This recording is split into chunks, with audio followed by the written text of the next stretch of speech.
I remember my wedding night like it just happened. I stood there in my suit, smiling so hard my cheeks hurt, thinking I had everything I had ever wanted. "You good, man?" Ryan asked, clapping my shoulder. "You look like you might pass out before she does." I laughed. "I'm perfect. This is the best day of my life." He grinned, but there was something in his eyes I didn't notice back then. When Emily walked toward me earlier that evening, I had whispered, "You look beautiful." She smiled and said, "Only for you." I held on to those words like they meant everything. But as the night went on, I started noticing small things. She kept reaching for another drink. "Hey," I said softly, leaning close, "maybe slow down a bit?" She waved me off with a laugh. "Relax, it's my wedding night. Let me have fun." Ryan stepped in, holding out another glass. "Come on, Emily, one more," he said. I chuckled nervously. "You're not helping, man." He shrugged. "It's a celebration." Emily raised her glass toward me. "See? Even Ryan agrees."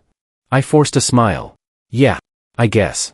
As the music got louder and the crowd cheered, I tried to ignore the uneasy feeling in my chest. I told myself, it's just nerves. Everyone drinks at weddings. I even joked with her again. "Don't forget we have a honeymoon tonight." She laughed, but it sounded different. "We'll see if I can even walk by then." An hour later, everything changed. I was talking to one of my uncles when I heard someone shout, "Hey, something's wrong." I turned and saw Emily stumbling. "Emily!" I rushed toward her, catching her just before she hit the floor. Her body felt heavy in my arms. "Hey, stay with me," I said, my voice shaking. Ryan pushed through the crowd. "What happened?" he asked quickly. "She just collapsed," I said. He looked at her face, then at me. "We need to get her out of here. Now." His voice was sharp, almost too urgent. "I'm calling an ambulance," someone said behind us. "No," Ryan cut in fast. "I'll drive. It'll be quicker." He looked straight at me. "Trust me." I nodded without thinking. "Okay. Let's go." In the car, I held Emily's hand. "You're okay," I whispered, even though I wasn't sure. Ryan drove faster than I had ever seen him drive. "Come on, Emily," he muttered under his breath.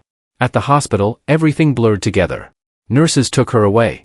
A doctor came out later and said, "She has alcohol poisoning, but she's stable." I let out a breath I didn't know I was holding. "Can I see her?" I asked. "Soon," he said. Ryan sat beside me in the waiting area. "She'll be fine," he said quietly. I nodded. "I should have stopped her," I said. He shook his head. "You couldn't have known." When I finally saw Emily, she looked pale but awake. "Hey," I said, forcing a smile. She looked at me and whispered, "I'm sorry." I squeezed her hand. "It's okay. You just drank too much." She nodded quickly. "Yeah, that's all it was." Later, when we were alone, I asked, "What happened back there?" She turned her face away. "I told you. I just got carried away." I studied her for a second. "Are you sure?" She looked back at me, her eyes steady now. "Yes. Please don't make this a big deal." I swallowed my doubts. "Okay. I just got scared." She gave a weak smile. "I'm here now. That's what matters." I wanted to believe her. I really did. I told myself it was just too much excitement. Anyone could mess up like that. Ryan came in a few minutes later and said, "See? I told you she'd be okay." I smiled at him. "Yeah. Thanks for getting us here." He nodded. "Of course. That's what friends are for." That night didn't end in a honeymoon suite. It ended with hospital lights and quiet fears I didn't understand. As I sat there holding Emily's hand, I kept telling myself everything was fine. But deep down, something didn't sit right with me. I just didn't know it yet. I remember how quickly months turned into years. I kept telling myself that everything was normal, that marriage just changed people. "You're overthinking," Emily would say whenever I tried to bring up anything serious. I would nod and reply, "Yeah, maybe I am." But deep down, I knew something felt off. Our days looked fine from the outside. I went to work, came home, and asked, "How was your day?" She would shrug and say, "Same as always." Then she would pick up her phone again. Sometimes I joked, "I think your phone gets more attention than me." She would laugh, but it felt forced. "Don't be dramatic," she said. One night, I walked into the bedroom and saw her quickly lock her screen. "Who was that?" I asked. "No one," she replied too fast. I frowned. "Emily, you never used to do that." She sighed. "People change, okay?" I stayed quiet, but the answer didn't sit right with me. Ryan was around more than ever. He would drop by without calling. "Hope I'm not interrupting," he would say, already walking in. I would smile and reply, "You never do." Emily would light up in a way I couldn't ignore. "Ryan." "You're here," she would say, her voice suddenly full of energy. One evening, I joked, "I think you come here more than I do." Ryan laughed. "What can I say? I like this place." Emily added, "He's like family." I nodded. "Yeah, family." But the words felt strange in my mouth. Later that night, after Ryan left, I said, "Don't you think he's here a bit too often?" Emily rolled her eyes. "Seriously? He's your best friend." I crossed my arms. "I know, but still." She shook her head. "You're making this weird." Days passed, then weeks. The small things kept adding up. Late night texts. Quick smiles at her phone. Silence whenever I walked in. I tried to ignore it, but it stayed in my mind. One night, I couldn't hold it in anymore. I sat across from her and said, "Emily, are you hiding something from me?" She looked at me for a second, then smiled. "You worry too much." I leaned forward. "That's not an answer." She shrugged. "Because there's nothing to answer." I stared at her. "Then why does it feel like there is?" Her smile faded for a second, but then it came back. "You're just stressed. Work is getting to you." I exhaled. "Maybe." She reached for my hand. "Trust me, okay?" I nodded. "Okay." But even as I said it, my chest felt tight. I kept telling myself I was overthinking, that I was the problem. "You're lucky," I whispered to myself later that night. "Don't ruin it." I lay awake, staring at the ceiling, listening to her quiet breathing. "Everything is fine," I said under my breath. But the words didn't feel real. Love doesn't blind you completely. I realized that slowly. It just makes you ignore what's right in front of you. And even though I didn't have proof, I could feel the truth getting closer. The silence between us was growing, even when we spoke. "We're okay, right?" I asked one morning. She smiled while making coffee. "Of course we are." I watched her for a moment. "You promise?" She nodded. "I promise." I wanted to believe her, so I forced a smile. "Good," I said. But inside, something kept whispering, "Ask more." I didn't. I stayed quiet again. Later, I caught her texting and smiling. "Something funny?" I asked. She locked her phone. "Just a friend." I nodded slowly. "Yeah, just a friend." She didn't notice the way my voice changed. That was the moment I understood something simple but painful. I didn't trust my own life anymore. And even though I stayed, even though I kept pretending, I knew deep down this wasn't over. The truth was coming. It happened on a random afternoon that didn't feel important at all. I was at home, sitting on the couch, going through emails, when I heard a phone buzzing from the kitchen. I called out, "Emily?" No answer.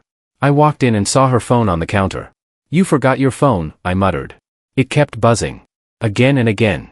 I picked it up without thinking. Probably something urgent, I told myself. The screen lit up, and my chest tightened when I saw the name. Ryan. I frowned. Why is he texting her like this? Another buzz came. I hesitated. "This isn't right," I whispered to myself. But my thumb had already unlocked the screen. The latest message popped up. "Ryan, we can't keep hiding this forever." I froze. "What?" I said out loud. My heart started racing. Hiding what? My hands began to shake as I opened the chat. Message after message filled the screen. I scrolled slowly at first, then faster. No, this doesn't make sense," I muttered. My breathing got heavier. This has to be a joke. But it wasn't. I read everything. Conversations that went back months, no, years. Late night talks. Secret plans. Words that didn't belong between just friends. Then I saw it. That wedding night was a mistake. We almost got caught. I stopped scrolling. My vision blurred. "No," I whispered. My legs felt weak, and I had to sit down. "No, that's not real." I read it again. And again. The words didn't change. "That wedding night," I said under my breath. My mind went straight back to that night. The drinks. The collapse. The hospital. Ryan driving. Everything. "It was all a lie," I said, my voice breaking. "All of it." I dropped the phone on the table and covered my face with my hands. "How long?" I asked myself. "How long have they been doing this?" Every memory I had started twisting. I heard her laugh in my head. I saw Ryan standing next to me, smiling like nothing was wrong. "I trusted you," I whispered. "Both of you." The sound of the front door opening snapped me out of it. "Hey, I'm back," Emily called. I didn't move. My hands were still shaking. She walked into the room. "Why is it so quiet?" she asked. Then she saw me. "Are you okay?" I looked up at her slowly. I didn't yell. I didn't cry. My voice came out calm, almost too calm. "What happened that night?" I asked. She blinked. "What?" "Our wedding night," I said, staring straight at her. What really happened? She frowned. Why are you asking that now? I leaned forward slightly. Just answer me. She laughed nervously. I told you before. I drank too much. I shook my head. No. That's not the truth. Her smile faded a little. What are you talking about? I reached over, picked up her phone, and placed it in front of her. I saw the messages. She didn't touch it. Her eyes stayed on mine. You went through my phone? Don't change the subject, I said quietly. What happened that night? She swallowed. It's not what you think. I let out a slow breath. Then tell me what it is. She looked away for a second. You're overreacting. I shook my head again. I read everything. My voice got tighter. Ryan said you almost got caught. Her face went pale. For the first time since I had known her, she didn't have an answer ready. I stood up slowly. I'm asking you one last time. She finally looked back at me, and I saw it.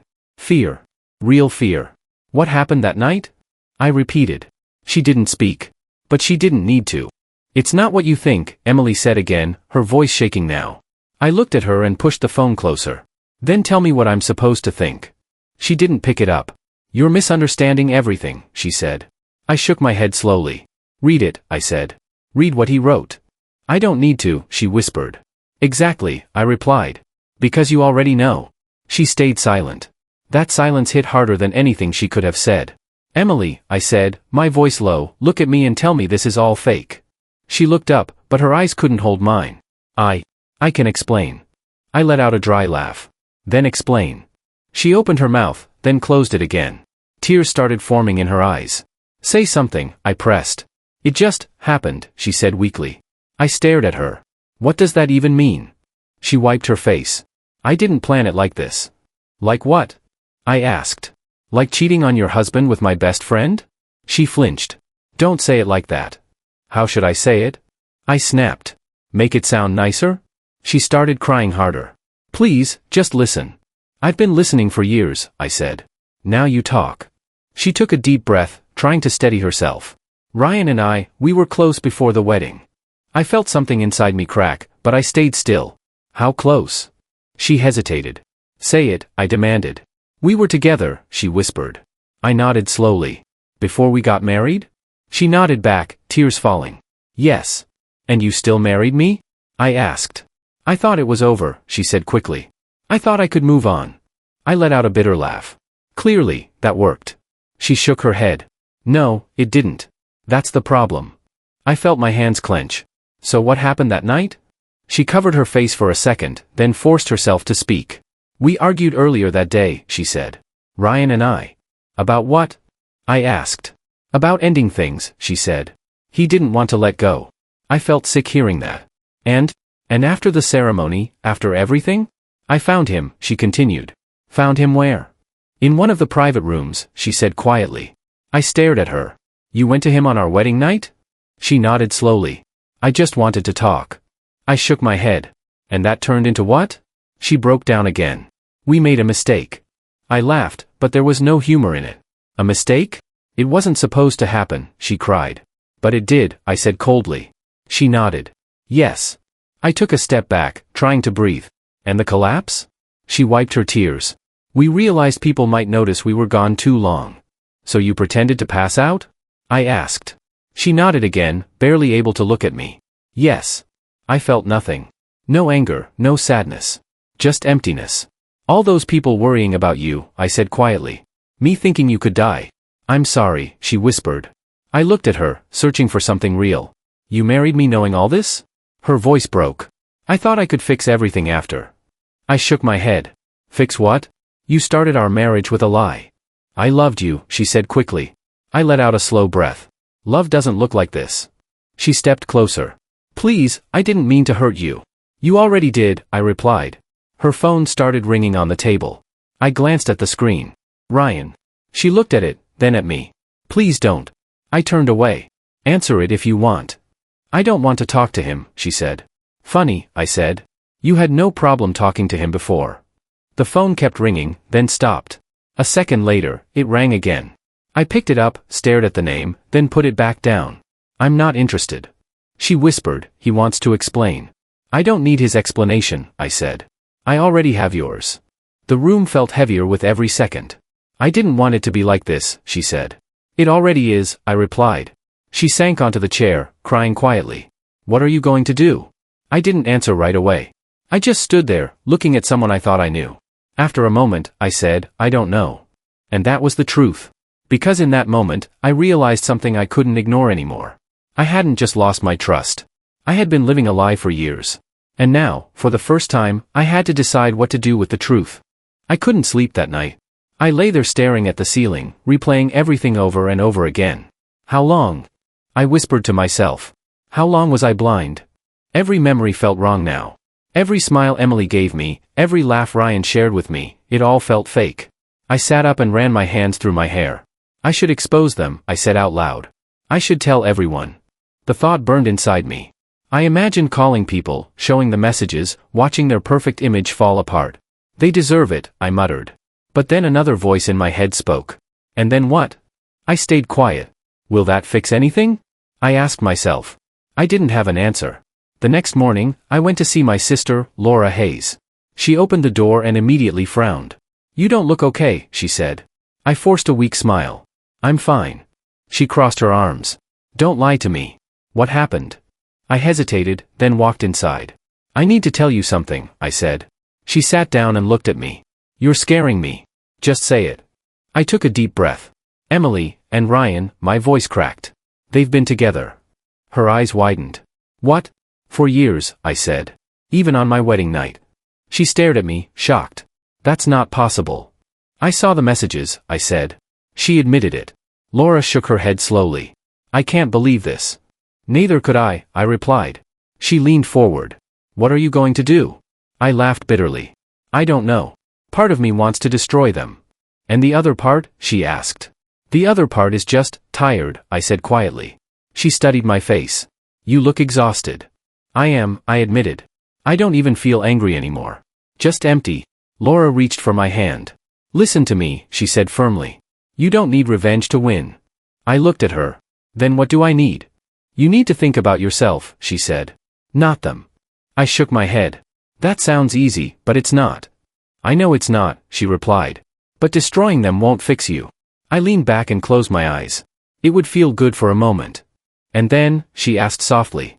I didn't answer. She sighed. You deserve better than this mess. I know, I said. But it still hurts. It will, she said. But pain doesn't last forever. I opened my eyes and looked at her. So you think I should just walk away? I think you should choose what gives you peace, she replied. I stayed silent for a moment. Peace feels far away right now. It won't always be, she said. I nodded slowly. Maybe. She squeezed my hand. Whatever you do, don't lose yourself trying to hurt them. Her words stayed in my head even after I left. Later that night, I sat alone again. Revenge or peace? I whispered. I picked up my phone, stared at the messages, then locked the screen. I'm not ready, I said. Not ready to forgive. Not ready to forget. But also not ready to explode everything. I'll wait, I decided quietly.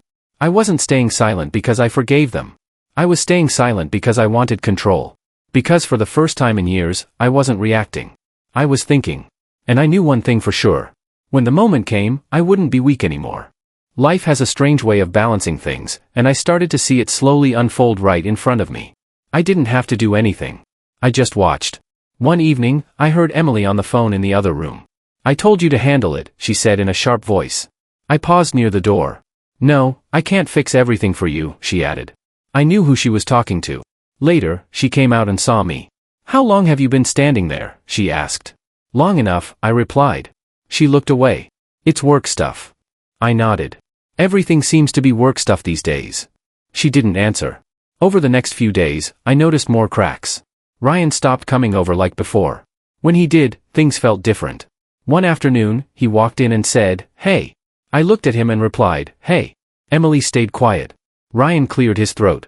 "We need to talk soon," he said. "About what?" I asked calmly. He hesitated. "Just, things." I nodded slightly. "We'll see." He looked at Emily, then back at me, and left sooner than usual. That same week, I heard from someone at work. "Did you hear about Ryan's deal?" my colleague asked. "What about it?" I said. "It fell through." "Big time," he replied. "He's in trouble." I just said, "I see." That night, I sat across from Emily at dinner. You seem stressed, I said. She forced a smile. I'm fine. You don't look fine, I replied. She put her fork down. Why do you keep asking? Because I can see it, I said. She sighed. Work has been rough. Only work? I asked quietly. She froze for a second. What does that mean? I held her gaze. You tell me. She looked down again. I don't want to argue. Neither do I said. Days passed, and the tension kept building. One evening, she finally broke. I can't do this anymore, she said, her voice shaking. I looked up. Do what? Everything, she cried. My job, my life, it's all falling apart. I stayed calm. What happened now? She wiped her tears. People are talking. Rumors. I don't even know how they started. I leaned back slightly. Secrets don't stay hidden forever. She looked at me, her eyes wide. What are you saying? I met her gaze. Sometimes truth catches up. Her face went pale. You still. I never forgot, I said quietly. She started crying again. I didn't mean for any of this to happen. I shook my head. It already happened. She covered her face. Everything is falling apart. I didn't comfort her. I just watched. A few days later, my phone rang. It was Ryan. I stared at the screen before answering. Hello, I said. We need to talk, he said immediately. About what? I asked. You know what, he replied. I stayed silent for a moment. Why now? Because things are getting worse, he said. I let out a slow breath. They were already bad. I messed up, he admitted. I didn't respond. Please, he added, just meet me. I thought about it for a second. Not because I needed answers. I already had those. Fine, I said. We'll meet. Thank you, he said quickly. I ended the call and set my phone down. I sat there in silence, thinking. I don't need anything from him, I told myself. Not an apology. Not an explanation. But I still agreed to meet him. Not for him. For me. Because I wanted something simple. Closure. I walked into the cafe and saw Ryan already sitting there, staring at the table like he didn't want to look up. I pulled out the chair across from him and sat down. You're late, he said quietly. I almost didn't come, I replied. He nodded. I wouldn't blame you. I crossed my arms. Say what you need to say. He finally looked at me. His eyes were tired. I'm sorry. I let out a soft laugh. That's it? No, he said quickly. I mean it. I'm really sorry. I leaned back. Sorry doesn't fix years of lies. He looked down again. I know. Then why say it? I asked. Because it's all I have, he replied. I shook my head. You had a lot more before. You just chose to throw it away. He stayed silent for a moment. You deserve to know everything. I already know enough, I said. Not everything, he insisted. I stared at him. Fine. Talk. He took a deep breath. It didn't start on the wedding night. I figured, I said. It started long before that, he continued. Emily and I, we were already involved. I nodded slowly. While she was with me. Yes, he said. I felt my jaw tighten. Go on. We tried to end it before the wedding, he said. But we couldn't. You didn't want to, I corrected. He didn't argue. Maybe. I leaned forward. So you both decided to keep lying to me. It wasn't that simple, he said. It looks simple from where I'm sitting, I replied. He ran his hand through his hair. We thought things would change after the wedding. I laughed again. You thought marriage would magically fix cheating? I know how it sounds, he said. It sounds stupid, I replied. He nodded. It was. I looked at him for a long second. Why? He hesitated. I don't have a good answer. Try, I said. He sighed. I cared about her. I didn't want to lose her. And me? I asked. He looked at me, guilt clear on his face. I didn't think about you enough. I let out a slow breath. That's the only honest thing you've said. I regret it, he said. Now you do, I replied. I always did, he insisted. Then you should have stopped, I said. He didn't respond. I stood up. I think we're done here. Wait, he said quickly. I paused. What? I never wanted to hurt you, he said. I looked at him one last time. But you did. I walked out without waiting for another word. Later that evening, I heard a knock on my door. I already knew who it was. When I opened it, Emily stood there, her eyes red. Can we talk? She asked. We've talked enough, I said. Please, she begged. Just one more time. I stepped aside. Fine. She walked in slowly. I know I don't deserve this, she said. You're right, I replied. She swallowed. But I'm asking anyway. For what? I asked. For a chance, she said. Please don't leave me. I looked at her, really looked at her, and waited for something to come back. Nothing did. I made a mistake, she said. I can fix it. I shook my head. This isn't something you fix. We can try, she insisted. I stepped back. We already tried. You just didn't tell me. Tears rolled down her face. I love you. I stayed calm. Maybe you think you do. I know I do, she said. I looked at her quietly for a moment. For the first time, I felt something again. Not love. Not hate. Just clarity. I already lost you years ago, I said. She froze. What? The moment you chose him, I continued. That's when this ended. She shook her head. No, it doesn't have to end like this. It already has, I said. She took a step closer. Please. I didn't move. There's nothing left. She broke down in front of me. I'm sorry. I didn't respond. The room felt quiet, almost empty. That moment wasn't loud. There were no screams, no anger, no drama. Just truth. And that truth ended everything. I walked away without looking back. The door closed behind me, and I said to myself, it's over. The word felt heavy, but also clear. The next weeks were hard. Are you sure about this? My lawyer asked. Yes, I said. I'm sure. When Emily saw me at the office, she whispered, please don't do this. I kept my voice steady. It's already done. You're throwing everything away, she said. No, I replied. I'm taking my life back. The papers moved forward. Every signature felt like a step out of something broken. One day, she looked at me and said, we can still fix this. I shook my head. There's nothing left to fix. The divorce wasn't easy, but it felt necessary. Months passed. I focused on simple things. Just keep going, I told myself each morning. At work, my manager said, you seem more focused lately. I nodded. I am. At home, the silence felt different now. This is mine, I said, looking around. No lies here. One evening, my friend Mark said, you should get out more. I shrugged. Maybe. Come on, he pushed. You can't stay stuck forever. I'm not stuck, I said. I'm healing. He smiled. Then start living too. I thought about it, then said, all right. One night out. That night changed more than I expected. At a small gathering, I met someone new. Hi, I'm Sophie, she said. I'm me, I replied with a small laugh. She smiled. That's a good start. We talked for hours. So, what do you want now? She asked. Peace, I said. That's honest, she replied. I like that. Do people not say that? I asked. Not usually, she said. Most people pretend. I nodded. I'm done pretending. Over time, we kept meeting. You're easy to talk to, she told me once. So are you, I said. No secrets, she added. No lies, I agreed. For the first time in years, things felt real. One afternoon, my phone buzzed. I looked at the screen and froze for a second. Emily. I stared at the message. I regret everything. I read it again. I regret everything. Sophie noticed my expression. You okay? She asked. I locked the phone. Yeah. Just the past knocking. Do you need to answer? She asked gently. I shook my head.